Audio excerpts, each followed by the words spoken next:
உங்க வீட்ல இருக்கிறவங்களுக்கு என்ன பிடிக்கும்னு கேட்டா, உடனே சொல்லிடுவீங்க.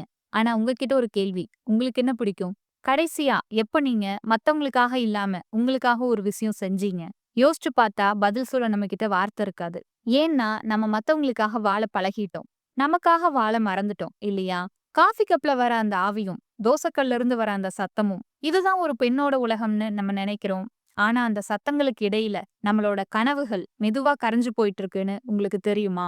ஒரு பொண்ணு அம்மாவாவோ, மனைவியாவோ மாறுறதுக்கு முன்னாடி அவளுக்குன்னு ஒரு வானம் இருந்துச்சு. அந்த வானத்த அவ ஏன் தொலைச்சா? அத எப்படி திரும்ப பிடிச்சா?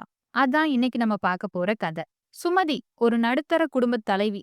அவங்க உலகம் ரொம்ப சின்னது. கணவன் ரவி, 2 குழந்தைங்க, ஒரு பையன், ஒரு பொண்ணு. காலையில 5 மணிக்கு அலாரம் அடிக்கிறதுக்கு முன்னாடியே சுமதி எழுந்துருவாங்க. ஏன்னா, அவங்க அலாரத்த விட அவங்க பொறுப்புகள் ரொம்ப சத்தமா பேசும். வீட்ல யார் எழுந்தாலும் அவங்க வாயில வர முதல் வார்த்தை, "காஃபி எங்க?" இல்லன்னா டிஃபன் என்ன? சுமதி எப்ப எழுந்தா? அவ எப்ப சாப்பிட்டா? அவளுக்கு என்ன பிடிக்கும்னு யாருமே கேட்க மாட்டாங்க. அவங்களும் எதிர்பார்க்க மாட்டாங்க. ஏன்னா, இதுதான் என் கடமைன்னு அவங்க மனசுக்குள்ளேயே ஒரு கூண்டு கட்டிக்கிட்டாங்க. மதியம் எல்லாருக்கும் சாப்பாடு கட்டி கொடுத்துட்டு, எல்லாரும் போனதுக்கு அப்புறம், மீதி இருக்கிற குழம்ப ஊத்தி சாப்பிடும்போது, அந்த சாப்பாட்டுல ருசிய விட களைப்பு தான் அதிகமா இருக்கும். அவங்க வீட்ல கணவர் ரவிக்கோ இல்ல பசங்களுக்கோ பிறந்தநாள் வந்தா போதும். அன்னைக்கு சுமதிக்கு தான் அதிக வேல. காலையில எல்லாருக்கும் பிடிச்ச இனிப்பு, மதியம் ஆவி பறக்க பிரியாணி, சாயங்கால வீடே அதிரும் கேக் கட்டிங் ஃபங்ஷன்னு சுமதியோட கால்கள் ஓடிக்கிட்டே இருக்கும். வர கெஸ்ட்டுகள கவனிச்சு, அவங்களுக்கு தேவையானத செஞ்சு, அன்னைக்கு ராத்திரி சுமதி தூங்க போகும்போது மணி 12 தாண்டும். மத்தவங்களோட கொண்டாட்டத்துக்காக தன்னை உருக்கிக்கிற மெழுகுவர்த்தி சுமதி. ஆனா, ஒரு நாள் சுமதியோட பிறந்தநாள் வருது. அன்னைக்குன்னு பார்த்து வீட்ல யாருமே அவளுக்கு விஷ் பண்ணல. ரவிக்கு அன்னைக்கு முக்கியமான மீட்டிங், பசங்களுக்கு எக்ஸாம் டென்ஷன். சுமதியோட பிறந்தநாள் அன்னைக்குன்னு கூட யாருக்கும் தெரியல. யாரும் கேட்கவும் இல்ல. அன்னைக்கும் சுமதி அதே சமையல் அறையில தான் இருந்தாங்க.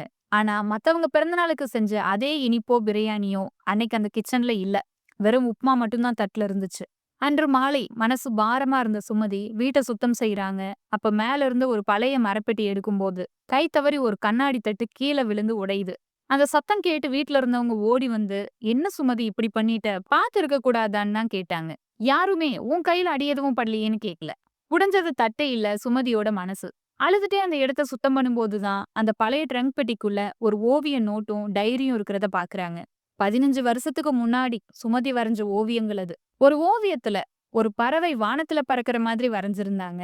கூடவே ஒரு கவிதை. "கூண்டிலிருந்து பறந்த பின்பே பறவை வானத்தை எறியும்னு." அத படிக்கும்போது சுமதியோட கண்ல தண்ணி வருது. அந்த பறவை வேற யாரும் இல்ல, அது சுமதி தான். ஆனா இப்போ அந்த பறவைக்கு கூண்டுக்குள்ளேயே இருக்கிறது பழகிடுச்சு.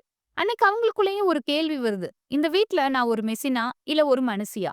நான் ஒரு அம்மாவா? மனைவியா? வாழ்றதுக்கு முன்னாடி ஒரு சுமதியா வாழ்ந்தேனே! அந்த சுமதி எங்க போனா? அன்னைக்கு ஒரு முடிவெடுக்குறாங்க. இனிமே சுமதியா மட்டும் இல்லாம, ஓவியர் சுமதியாவும் வாழணும்னு. அடுத்த நாள்ல இருந்து ஒரு மாற்றம். சாயங்காலம் 1 மணி நேரம் டிவி பார்க்காம, ஃபோன் பேசாம பெயிண்டிங் பண்ண ஆரம்பிச்சாங்க. ஆரம்பத்துல வீட்ல சின்ன சின்ன முணுமுணுப்புக்கள். "ஏன் இன்னைக்கு டிஃபன் லேட்டு? ஏன் என் ஷர்ட் இன்னும் அயர்ன் பண்ணல?" சுமதி சிரிச்சுட்டே சொன்னாங்க. "மன்னிச்சிடுங்க, நான் இப்ப என் உலகத்துல இருக்கேன். இன்னும் 10 நிமிஷத்துல செஞ்சுடுறேன்." யோசிச்சு பாருங்க, வெளி உலகத்துல எவ்வளவோ சாதிக்க துடிக்கிற ஒரு பெண், தன்னோட சின்னஞ்சிறு கனவுகள அடையக்கூட, தன்னோட சொந்த குடும்பத்துக்கிட்டயே கெஞ்ச வேண்டியதா இருக்கு. மத்தவங்களுக்காகவே தன்னை உருக்கிக்கிட்டவ, ஒரு சின்ன அங்கீகாரத்துக்காக, தான் நேசிக்கிறவங்க முன்னாடியே கையேந்தி நிக்கிறது எவ்ளோ பெரிய வலி. ஒரு நாள் ரவி அவங்க பெயிண்டிங் ரூமுக்கு வராரு. "இதெல்லாம் இப்ப தேவையா சுமதி? பசங்களுக்கு எக்ஸாம் இருக்கு. வீட்டு வேலைய பாருன்னு" சொல்றாரு. சுமதி அமைதியா சொல்றாங்க. "என்னோட எல்லா கடமையையும் செய்றேன் ரவி.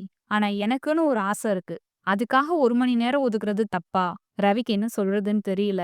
இதுதான் முதல் படி. மெல்ல மெல்ல சுமதியின் ஓவியங்கள் சமூக வலைத்தளங்களில் பகிரப்பட்டு பலரால் பாராட்டப்படுகிறது. ஒரு நாள் ஒரு பெரிய ஓவிய கண்காட்சியில சுமதி வரைந்த அந்த பறவை ஓவியம் முதலிடம் பிடிக்கிறது. சுமதி இப்ப மேடையில நிக்கிறாங்க. மைக் முன்னாடி நிக்கும்போது அவங்க கை லேசா நடுங்குது. அவங்க கணவரும் பிள்ளைகளும் ஆச்சரியமா பார்த்துட்டு இருக்காங்க. சுமதி பேச ஆரம்பிக்கிறாங்க.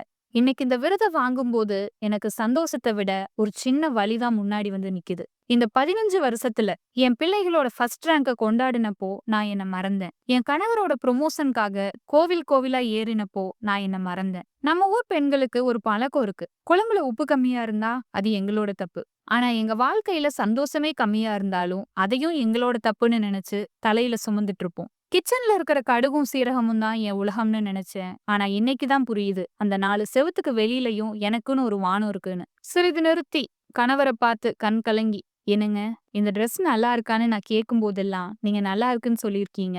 ஆனா இன்னைக்கு இந்த மேடையில, இந்த விருதோட நிக்கும்போது தான், நான் எவ்வளவு அழகா இருக்கேன்னு நான் உணர்றேன். என்னோட இந்த வெற்றி, மனைவியா, அம்மாவா ஜெயிச்ச வெற்றி கிடையாது. ஒரு பெண்ணா மீண்டு வந்த வெற்றி. நான் ஒரு கலைஞர். இந்த உலகத்துல ஒவ்வொருத்தருக்கும் ஒரு காரணம் இருக்கு. அது கடமையா மட்டும் இருக்க முடியாது. நண்பர்களே, யோசிச்சு பாருங்க. சுமதிக்கு தெரியாத விஷயம் கிடையாது. குழம்புல எப்படி 1:2 ரேஷியோல தண்ணி ஊத்தணும்னு தெரியும். ஆனா, தன்னோட கனவுல எப்படி தைரியத்த ஊத்தணும்னு தெரியாம தான் இவ்ளோ நாள் இருந்திருக்காங்க. சமையலறை புகையிலயும், துணி துவைக்கிற சத்தத்திலயும் ஒரு பெண்ணோட கனவுகள் கரைஞ்சு போகக்கூடாது. அன்பு கொடுங்க. ஆனா அந்த அன்போட சேர்த்து அவங்களுக்கான அங்கீகாரத்தையும் கொடுங்க. ஏன்னா, ஒரு பெண் மலர்ந்தால் அந்த வீடே மணக்கும். அந்த வீட்டில் வாழும் எல்லாரும் சந்தோஷமா இருப்பாங்க. இந்த கதை உங்களுக்கு பிடிச்சிருந்தா, உங்க வீட்டு சுமதிகள் கிட்ட இத கொண்டு போய் சேருங்க. இல்ல அந்த சுமதியே நான் தான்னு நீங்க ஃபீல் பண்ணீங்கன்னா, அப்போ உங்க சின்ன வயசுல நீங்க மூடி வச்ச ட்ரங்க் பெட்டிய சீக்கிரம் எடுத்து தொறந்து பாருங்க. அந்த பறவை மாதிரி நீங்களும் உங்க கூண்டை விட்டு பறந்து, சிறகை விரித்து ஆகாசத்தில் பறங்க. நீங்க பறக்கிற அழகை எல்லாரும் பார்க்கணும். அதுக்கு நான் உங்களுக்கு முதல்ல விஷ் பண்ற ஆளா ஒரு பெஸ்ட் ஆஃப் லக் சொல்லி இந்த வீடியோவ முடிக்கிறேன். உங்கள் கருத்துக்களை கமெண்டில் பதிவிடுங்கள். மீண்டும் ஒரு அழகான கதையோடு உங்களை சந்திக்கிறேன். மறக்காமல் நமது பொக்கிஷம் விடியல் ஸ்பாட் சேனலை சப்ஸ்கிரைப் செய்து கொள்ளுங்கள். நன்றி.